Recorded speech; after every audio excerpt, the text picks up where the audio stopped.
The other piece of time management, like I mentioned before, is like a big thing around boundaries and recognizing like how are you protecting certain hours of the day, how are you protecting certain days of the week, and then getting down to that. Why is that valuable to you? Why are you doing that in the first place? Right? Because it can be really easy to say superficially, like, I want to stop working at 7 and that's what I do. And then you end up working at 8 or 9 because you find that you are more productive in the evening hours, right? And if you're trying to operate off of what other people do, like I talk also with my clients about chronotype, which is like your tendency towards like what certain hours during the day are you more productive, when are your like best sleep hours? And there's just a lot that I think and again, I'll speak from Western society because that's where I'm from, right? Like I'm from the US. But I think we have this tendency to have this one size fits all, right? Welcome, Erika. Thank you so much for making time to come on to the Dalitalks show. How's your day going so far? It's really good. I just had a good conversation with some of my peers and we were organizing to do some events. I'm really excited. It's a good start to a collaborative day. Ooh, yes. So tell us a little bit about who you are and what you do.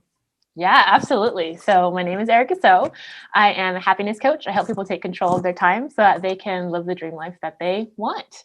I was teaching middle school science for about 5 years, and I got myself burnt out because I cared so much for my students and I always put them first. So I would stay extra late. I would be there with the first people there in the morning. I would be grading, bring my notebooks home at night to like give my students like all the high expectations and feedback that I thought would be able to help them. Oftentimes felt like they didn't read my feedback that I had stayed up until like 3 a.m. doing. I spent my lunch times hosting clubs, Adventure Club, Girls Who Code, Environmental Club, like all the things. And then weekends, Adventure Club field trips, right? Taking the kids outside of our city because in our underprivileged area, like a lot of the kids hadn't been outside of Pittsburgh. And so it was an opportunity for me to be able to really like get them into different spaces that they hadn't been before. And I just was always of the mindset, like, I want to help. And so I just never really said no whenever anyone asked me of anything. So they knew they could always ask me and it would get done. Mm-hmm. But it just really wasn't sustainable. And so, I had to leave because it just wasn't healthy for me, but I had a hard time doing that.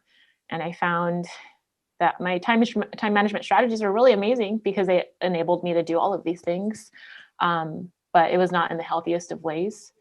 So now what I do is I've realized that I don't have to always be saying yes and people pleasing and being a perfectionist, right? And all these tendencies that we learn from being in school, learn from our parents, learn from society that we're supposed to be all of these things. And at the end of the day, it's for who? Like, why do we need to be those things? And it's just been a really interesting opportunity for me to reflect on that. And I love being able to help my clients who are very much like me. They ended up wanting to help everyone and do everything and feel unappreciated and tired. And so I make space for them to hear what they really want and then help, again, hold space for them to strategize and figure out how do they do that in a sustainable way that they can still help people, but also make sure that they're filling their own cups too. Yeah. Thank you so much for sharing that, especially the background story of you having been a teacher. I am very, very grateful for teachers. And I think I wouldn't have known how much they give of themselves had I not been a volunteer throughout my kids' school years. And I like that you mentioned, you gave us examples of what you did, like the Girls That Code clubs, all of those extracurricular activities just to help children in those areas that needed to have exposure to the possibilities. And you took your own time, your own resources. And yes, you are not paid for all those additional services with children. And you mentioned you even took weekends to take them out on trips, right? It was a lot of fun. I won't lie. It was great to get out of this classroom, off the school campus, to go hiking, take them to the Black Diamond Mines, to go to Chinatown in Oakland, to go to the museum, to go on BART. Like in the Bay Area, a lot of kids hadn't been on public transit before. And so I took them to this amazing science museum and they're like, oh yeah, I love the BART train. I'm like, oh, like, what the heck? But I also want to say, it's not to say that like doing those things like is bad or like doing you like it's not possible to do those things and be healthy, because I think that's something I've realized and kind of like questioned over the past year is, should I go back into the classroom now that I know I can do these things? And then I've decided, no, I want to be able to help other people so that they can do these things more sustainably, because I feel like I can have a bigger impact by empowering not just educators, but also other people in other services. Like some of my clients work in nonprofits, some people work at the university level. Some people are, yeah, a lot of educators, right? Because I relate in that capacity, but just being able to empower people, my people that are mission driven, right, and ready to serve the world, but I want to make sure that they're not sacrificing themselves to do that. Yeah, the other thing that I love that you mentioned is that you always said yes, you always committed because you wanted to help. And I think that's something that is very common in those of us who feel that we need to give to people or to our communities. But what's really interesting that you mentioned is that yeah, you were kind of tired about it, but you learned these great management skills, which have led you to now teach people how to manage their time. So, can you explain a little bit about how you do that with clients? And you mentioned that most of your clients are educators, but can you tell us a little bit more about your clients and how you help them? Yeah, absolutely. And so, specifically around some of the strategies that we use, I would say like one of the biggest underlying principles is this concept of boundaries, right? I know people talk about it all the time. You can't say yes to everything. You have to have your own boundaries. And it's another thing to be able to do that, right? Like being able to say it is one thing, but like when do it way say no, right? And then there's a lot of like mental like energy that has to go into that and like trying to decide. And so that's like another pretty core value. And what I do is like trying to get us to stop thinking so much because it's exhausting, right? I used to say how I'm really bad at making decisions. I'm really indecisive. I'd go to the restaurants and I was like trying new things. And so I would look at the menu for 10, 15 minutes and then the waiter would come and my partner would say, "Are you ready?" I'm like, "I'll pick something," right? And I just like randomly blurt something out because I couldn't decide. I spent 15 minutes trying to think, right? And so there's this piece of how can we systematically move through our boundaries so that we don't have to be thinking about it so much, right? And there's a lot of routines and things that like takes away a lot of that thinking. And it's not, thinking isn't bad, but thinking evolved to keep us safe, right? Typically from like life-threatening things in the world. But now, probably if you're listening to this, you don't have those kinds of life-threatening things in your life on the daily basis, right? And so your brain is just trying to take care of you, but it doesn't realize that there's not really many life-threatening things anymore. So it makes everything a catastrophe when it's not really. So yeah, that structures, boundaries, routines, that's like a big piece of it. And then of course with that is a mindset that goes behind to make that possible. And the relationships and that communication to make sure people know about that. And it's done in a respectful way, not necessarily people pleasing, right? But being able to stand in your integrity on like what matters to you and your values. And then to go on to like my clients, a lot of my clients again they say like your ideal client is like an earlier version of yourself, right? Because I can only speak on my experience, right? I was in a service oriented role. I really wanted to care and take care of my community. But I thought there was a better way. And so I wanted to start my own business, right? And so that's what a lot of my clients look like. They have a 9 to 5 that they feel they're burning themselves out trying to do it. And because there's gaps that they see, they have also probably started their own side business. Mm-hmm. And they feel extra torn because now they're burnt out at work and trying to make things work for their side business. And so I help them figure out what's the best course of action. One of my clients is in the position where she wants to do more nonprofit work, and she's figuring out what that looks like. And so just being really aware of like, what do you really want?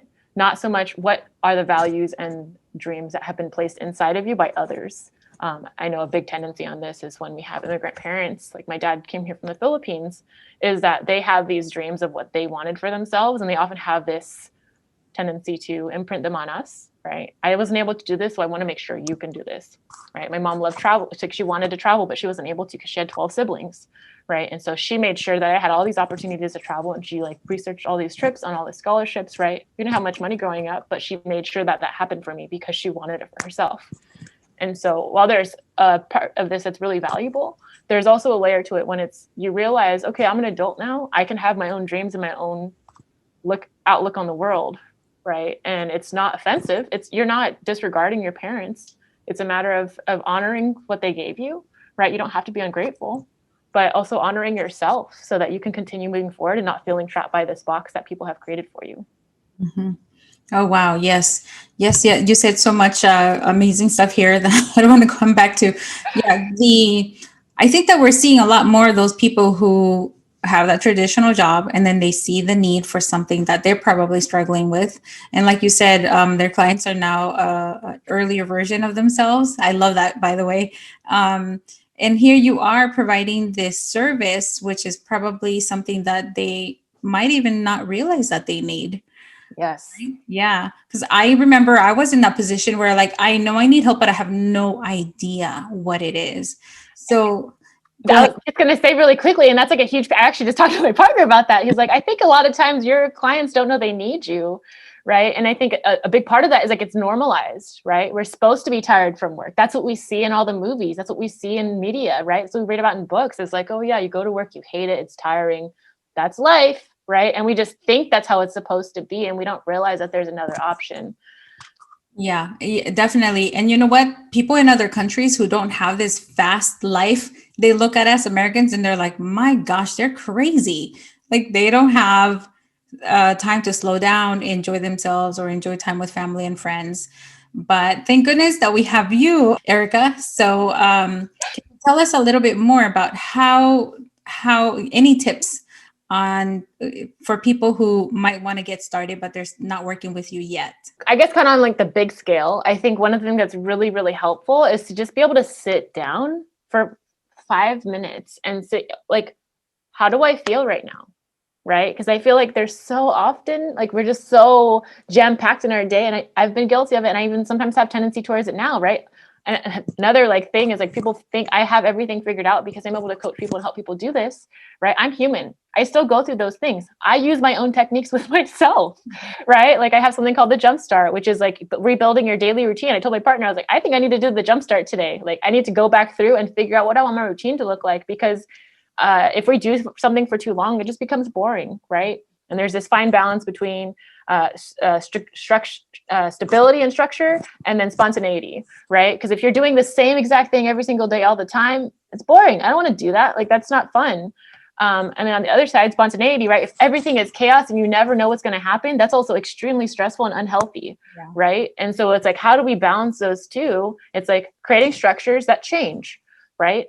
And so I think that's like one of the big pieces where it's like recognizing there's so many layers to it, but just like I was saying, like pausing to recognize how are you feeling, because we get so caught up in doing everything on all the time that we don't even take the time to course correct and see what do we want to do. And I think a lot of a question that a lot of coaches ask is like, where will you be if you keep doing what you're doing in 1 year, in 5 years, in 10 years, right? And I think a lot of the times people don't pause it long enough to even think about that, and they end up seeing themselves in 5 years. And I'll say that happened, right? Like I was trying to leave teaching, and then I ended up 3 years later, I was still teaching, right? Because I was so afraid and I didn't know what to do. And I was scared, and I was holding on to this stability and this safety, right? And that's a big piece is in Girl Scouts, we had, it's called the challenge zone, right? So in the middle is the comfort zone. We're so used to being here.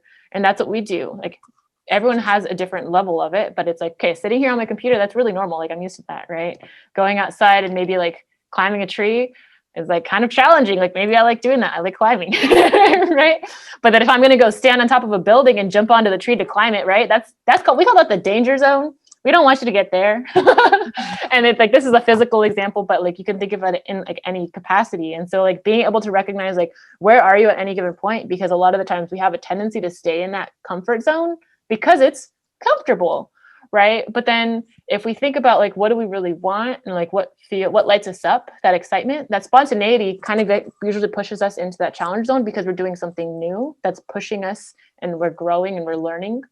And so yeah, I'm kind of all over the place. I'm like excited to talk about everything. This is really, really good. Yeah, so you pretty much help people by seeing what they need to fix, right? How to rearrange their schedule, what they're investing too much time into that they shouldn't be or should be. I'm hesitating when you say that because I'm not fixing people, right? And I think that's one of the big things, and that's like one of these big tendencies we have in Western society is that everything needs to be fixed. You need to be better. You need to get it. You need to do this more efficiently, right? You're wasting time, right? No, I'm sitting here drinking my tea because I like tea, right? You're not wasting time if that's important to you, right? And I think this is something that people get like confused about sometimes is this values piece where if someone wants to pay $20 for a coffee, right? Someone else is like, I hate coffee. I would never do that. Or I'll give this example. I like to vacuum every weekend, right? Because I have a dog and it kind of like he has hair. So it's like, it's not great. And so my friend is like, you vacuum every week? That's too much, right? Maybe for them because they don't have a dog and they're not like doing a bunch of stuff, right? So it's like this whole values piece on like what is important to you and how like are you intentionally choosing how you spend your time or are you letting other people decide for you how to spend your time, energy, life, money, whatever?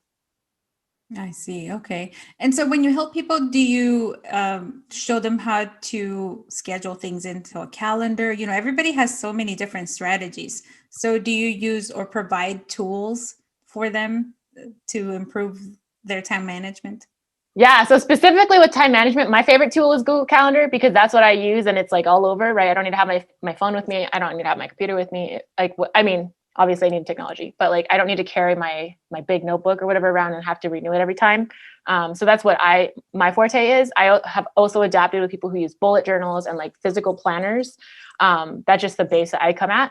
And so the other piece of time management, like I mentioned before, is like a big thing around boundaries and recognizing like how are you protecting certain hours of the day, how are you protecting certain days of the week, and then getting down to that. Why is that valuable to you? Why are you doing that in the first place? Right? Because it can be a really easy to say superficially, like, I want to stop working at 7, and that's what I do. And then you end up working at 8 or 9 because you find that you are more productive in the evening hours, right? And if you're trying to operate off of what other people do, like I talk also with my clients about chronotype, which is like your tendency towards like what certain hours during the day are you more productive, when are your like best sleep hours. And there's just a lot that I think and again, I'll speak from Western society because that's where I'm from, right? Like I'm from the US. But I think we have this tendency to have this one size fits all, right? Is like, this is the way that society does it. You need to fit into it. If you don't fit into this mold, then there's something wrong with you need to get fixed. Right. And that's why I was hesitating when you say fixed, because there's nothing wrong with us. Mm-hmm. Right. It's just a matter of like, if we feel like something's missing or if we want something to be different, to allow ourselves to have that. And I just ended a client relationship because he felt like I'm good. I feel like I have everything I need. I have my perfect life now. Thank you. And I was like, do you need anything else? And he's like, no, I'm good. And I'm like, great. That's exactly what I want. I don't want my clients to continue working with me, right? I want to get them to a point where they feel comfortable and then they can go off and do their thing. And they're equipped with those tools and strategies and mindset.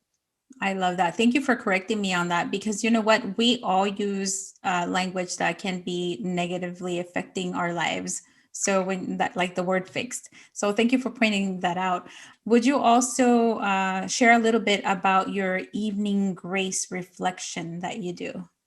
Yeah. So it's a favorite with my clients. I actually just talked to someone yesterday and I'm working with another client. She's like, oh my gosh, I love it. I still like use elements of it. And it's a really nice way to end the day because it has elements of past, present, and future. And I think this whole like relationship with time that we have, they say like, if we're focused too much on the past, we're depressed. If we're focused too much on the future, we have anxiety, right?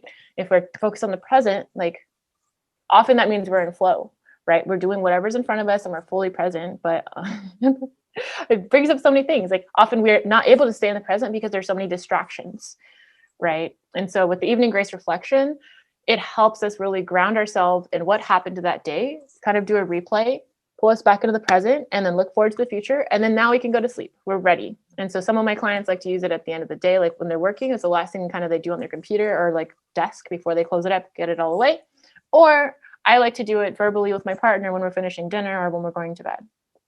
I love that. That's such a good thing because I try to do journaling in the evening. I actually try it in the morning, but I do it more of like I journal about things I'm grateful for. So it's more like a gratitude journal entry. And then in the evening, I think about really good things like things that I want to accomplish or things that make me happy or funny memories and things like that. So that when I close my eyes, I don't have a wacky dream. I can dream about something nice. But you know what? I want to kind of go back to something that you mentioned. Recognizing how you function, whether you're a morning person, evening, and that's so important because I feel like at one point in my life, I didn't know that about myself. And I didn't find out until I hit that point of exhaustion. And then I realized, oh, I think I'm not a night person. I need to stop staying up really late. And as soon as I recognized that and started changing it, I was able to be more productive and be happier and feel better. But it took me getting to that point of exhaustion. And that's one of the things that we want to avoid, right? It shouldn't take that. So um, if if there's someone watching right now who might be thinking, okay, maybe I should reach out to Erica. What is the best way to get a hold of you? Absolutely. So I am always open to emails. You can email me at erica@beginbranchingout.com, and Erika, Erika. Fun fact, that was a mistake when I was born. It was supposed to be a C, and then they just spelled it with a K at the hospital, and that's what it stuck with. So I was like, okay. So yeah, that's me on email. You can also find me on Instagram, same thing, at Begin Branching Out, or on Facebook. I'm also on LinkedIn, Erika So, or the tag is Erika and So. And yeah, I just love to talk to people. I actually light up when I'm able to do that one-on-one connection. One of the things is I can also send you the grace reflection, so you can try that yourself. You can join my email list. I send just information on like what I'm thinking that day and show my normalcy. Like, I'm not perfect. This is human. Because I think a lot of the times there's that tendency towards perfection and comparison where it's like, yeah, I'm a human too. Wonderful. Thank you so much, Erica, for being on here sharing about how you help people. And thank you for showing that passion that you have, because it definitely shines through and it gets me all pumped up. It makes me want to work with you. But yeah, so thank you for being on the show. I'll be sure to keep you posted, and I look forward to speaking to all of you. Thanks. Well, there you go. If you have been challenged by all of the overwhelm, all the tasks that you have going on, there is somebody out there who can help you. Erica can be that person who will help you recognize what you need to adjust, how to manage your time. She can also help you with mindset so that you don't let that overwhelm get to you. So don't forget to reach out to her. If you like this video, please like, subscribe. If you're watching on YouTube, click that little bell so that you are alerted every time that a new video is published. And don't forget to subscribe to our newsletter at Dalitalks.com so that you are alerted of upcoming events, upcoming guests, and other tips. Thank you so much for watching, and I'll see you next time.